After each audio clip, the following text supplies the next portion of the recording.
Hello नमस्कार, मैं आपकी एजुकेटर सीमा गोस्वामी। बच्चों, आज आपको पढ़ाई जा रही है पेडागोजी, जो कि आज का टॉपिक है बाल विकास के संबंध में महत्वपूर्ण कथन। बाल विकास के संबंध में महत्वपूर्ण कथन का मतलब ये है बच्चों, जब आप सीटेट का एग्ज़ाम देते हैं तो आपको 30 मार्क्स की पेडागोजी देखने को मिलती होगी। उसमें जब आप क्वेश्चन देखते होंगे तो कुछ ऐसे महत्वपूर्ण कथन या परिभाषाएं आती हैं जो आपको कुछ समझ में ही नहीं आता किसने क्या कहा है, और वो इतना घुमा कर देते हैं कि 4-5 लाइन में एक छोटी सी जो कथन है उसको घुमा देते हैं पूरा, और बहुत जल्दी हम समझ भी नहीं पाते। तो मैं आज वही जो टॉपिक है वो आपको समझा रही हूँ। Sigmund Freud number 1। Sigmund Freud ने क्या कहा है? शिशुओं में काम प्रवृत्ति की प्रबलता पाई जाती है, यानी ज़्यादा होती है।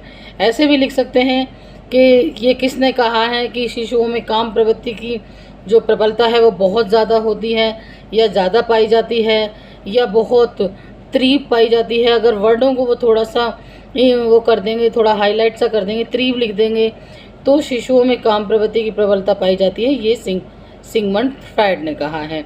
तो इसका मतलब ये है कि जो छोटे बच्चे होते हैं वो इतने एनर्जेटिक होते हैं बच्चों, दौड़ना, भागना, काम करना, खाना, बातें करना, टीवी देखना, और चाहे तो उनको रात को जगा भी लो, वो सोते भी नहीं हैं। तो इस तरीके की जो महत्वपूर्ण एनर्जी होती है उनमें, वो शिशुओं में होती है, बचपन में होती है, यानी बच्चों में होती है। तो ये बालकों में होती है, ये भी वर्ड आ सकता है। ज़्यादातर वर्ड जो यही मिलता है कि शिशुओं में काम प्रवृत्ति की प्रबलता पाई जाती है। ये किसने कहा है? तो ये सिगमंड फ्रायड ने कहा है। नेक्स्ट है बच्चों, नेक्स्ट विचारक है वैलेंटाइन। शैशवावस्था को सीखने का आदर्श काल कहा गया है।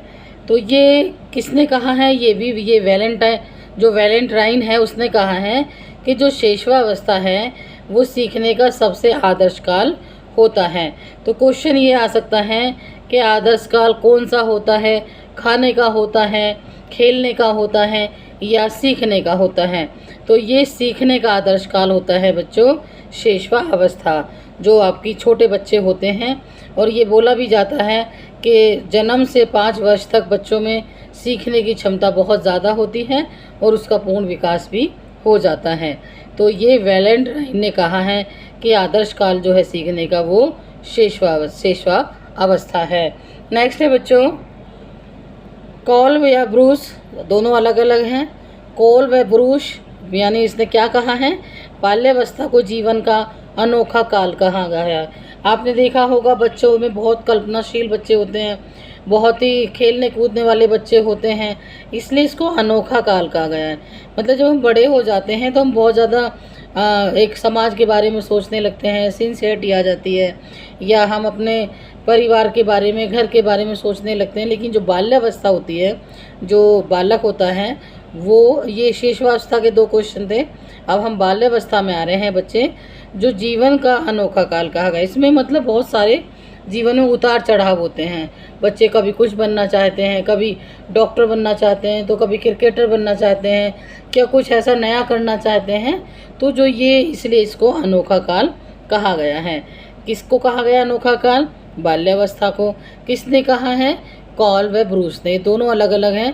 अगर ब्रूस आता है तो भी ठीक, कॉल आता है तो भी ठीक। दोनों में से दोनों ने सेम ही परिभाषा दी है। इसको बाल्यावस्था को अनोखा काल कहा है। नेक्स्ट है बच्चा रोज कहता है बाल्यावस्था छद्म परिपक्वता की अवस्था है। तो ये किसने कहा है कि बाल अवस्था छद्म, यानी बहुत ही चंचलता होती है, बहुत ही अचानक से, जैसे आँखों से कोई बात ओझल हो जाना, कोई चीज़ ओझल हो जाना, ऐसे आपको बच्चों के जो विचार हैं बहुत जल्दी चेंज होते हैं। बच्चों के जो खेल हैं उसमें जो उनकी रुचि है वो बहुत जल्दी चेंज हो जाती है। खाने पीने की जो चीज़ें हैं वो ऐसा नहीं है कि आज तुमने उनको दाल खिलाई है तो वो 15 दिन तक दाल ही खाते रहेंगे, या जो अपने ड्रेस दी है तो उसको ही पहनते रहेंगे। वो एकदम से चेंज होते रहते हैं। तो इसीलिए रोस ने बाल्यावस्था को छद्म परिपक्वता की अवस्था कहा है। कभी झूठ बोल देते हैं, कभी रोने लगते हैं, कभी गुस्सा हो जाते हैं। तो इस तरीके की जो चीज़ें हैं वो बाल्यावस्था में बच्चों के साथ होती हैं। इसे रोस ने कहा है छद्म परिपक्वता। तो जो मैं आपको कथन बता रही हूँ या जो परिभाषा दे रही हूँ वही आपके क्वेश्चन में आते हैं। और ये 13-14 क्वेश्चन लगातार एक ही लाइन में आते हैं और वो 5-6 लाइन में घुमा करके कितनी सी परिभाषा या तो इस वर्ड को दे देंगे या इस वर्ड को दे देंगे और पूरा घुमा देंगे वो इधर उधर की बातों से। आपको पहचानना है कि ये पूछ क्या रहा है। तो रोज का कहना है कि छबन परिपक्वता की अवस्था जो है वो बाल अवस्था है। नेक्स्ट है बच्चों किलपैट्रिक। किलपैट्रिक कहते हैं, ये किलपैट्रिक कहता है बाल्यावस्था को प्रतिद्वंद्वात्मक समाजीकरण का काल कहा गया है।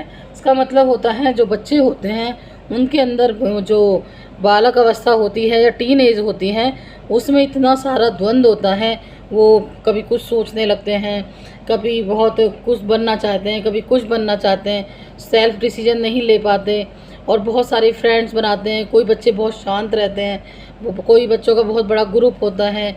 गेम्स में किसी को कोई रुचि होती है, कोई रुचि किसी बच्चे को नहीं होती है। तो वो एक ऐसा प्रतिद्वंद होता है, उनके दिमाग में चल रहा होता है, पढ़ना भी है, खेलना भी है, स्कूल भी जाना है और कुछ आजकल थोड़ी सी और ट्रेंड चेंज हो गए हैं कि ट्यूशन्स भी जाने हैं या कॉम्पिटिटिव एग्ज़ाम्स की तैयारी करनी है। तो इस तरीके की जो प्रतिद्वंद्वात्मक अवस्था होती है समाजीकरण, वो बाल्यावस्था में होती है। नेक्स्ट है बच्चों स्टैनले हॉल। ये कहता है, स्टैनले हॉल कहता है किशोरावस्था को संघर्ष, तनाव, तूफान तथा झंझावत की अवस्था कहा गया है।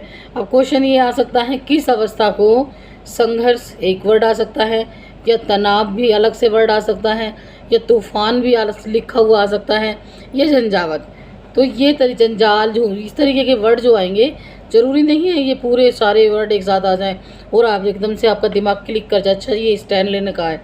ये किशोरावस्था को संघर्ष का काल, तनाव का काल, तूफान का काल, झंझावत की अवस्था कहा है, ये स्टैनले कहता है। इसका मतलब ये होता है बच्चों जो टीनेजर होते हैं 12 से 20 वर्ष के बच्चे होते हैं किशोर अवस्था में, उनमें ज़्यादातर संघर्ष बहुत ज़्यादा होता है किसी के प्रति, काम करने के प्रति, पढ़ने के प्रति, तनाव होता है बहुत ज़्यादा। आपने खुद ही देखा होगा बच्चों, जब हम टीचर बनने जा रहे हैं तो हमें पता होना चाहिए क्योंकि हम उसी स्टेज से निकल कर आ रहे हैं। तो सीटेट की जो बच्चे तैयारी कर रहे हैं, कोई 10th के बाद, कोई ग्रेजुएशन के बाद, कितना जब छोटी एज में थे हम तो तनाव भी होता है किसी चीज़ के लिए कि कितने मार्क्स आएंगे, कैसे पढ़ाई होगी, कैसे अपना होमवर्क होगा। तूफान सा चलता रहता है मन में, एक अजीब सी वो चलती रहती है, होपलेस रहते हैं बच्चे और वो सोचते हैं कि ये कैसे होगा, वो कैसे होगा। एक झंझावत जैसे जाल बिछ जाता है ना टेंशन का या संघर्ष, तनाव, तूफान का, तो ये झंझावत की अवस्था भी इसको कहा गया है। ये कहा है स्टैनले हॉल ने। नेक्स्ट है बच्चों किलपैट्रिक। किलपैट्रिक क्या कहता है? इसने कहा है कि किशोरावस्था को जीवन का सबसे कठिन कारण कहा गया है। ये किसने कहा है? अब आपको क्वेश्चन ये आ सकता है किस अवस्था को जीवन का सबसे कठिन कारण कहा गया है? तो किशोरावस्था को जीवन का सबसे कठिन कारण कहा गया है। किशोरावस्था को जीवन का सबसे कठिन कारण किसने कहा है?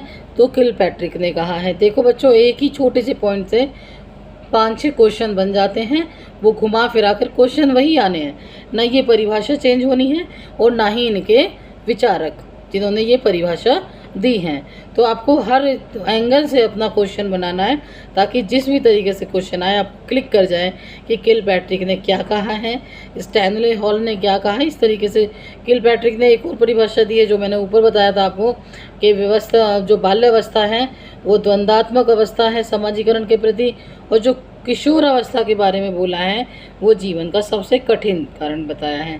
तो बच्चों आप समझ सकते हो एक टीचर को इतना नॉलेज होनी चाहिए कि जो किशोर अवस्था है वो जीवन के वो डिसीजन लेने की अवस्था है जिसमें उसका पूरा जीवन निर्भर करता है कि वो क्या बनेगा, कैसे आगे बढ़ेगा, कितने मार्क्स लाएगा, कौन सी स्कीम लेगा। ये सब जो झंझावत चलते रहते हैं, इसलिए किशोर अवस्था जीवन का कठिन समय है, इसमें दो राय नहीं है, क्योंकि उस समय उसको हर डिसीजन वो लेना होता है जो उसके पूरे जीवन को निर्धारित करता है।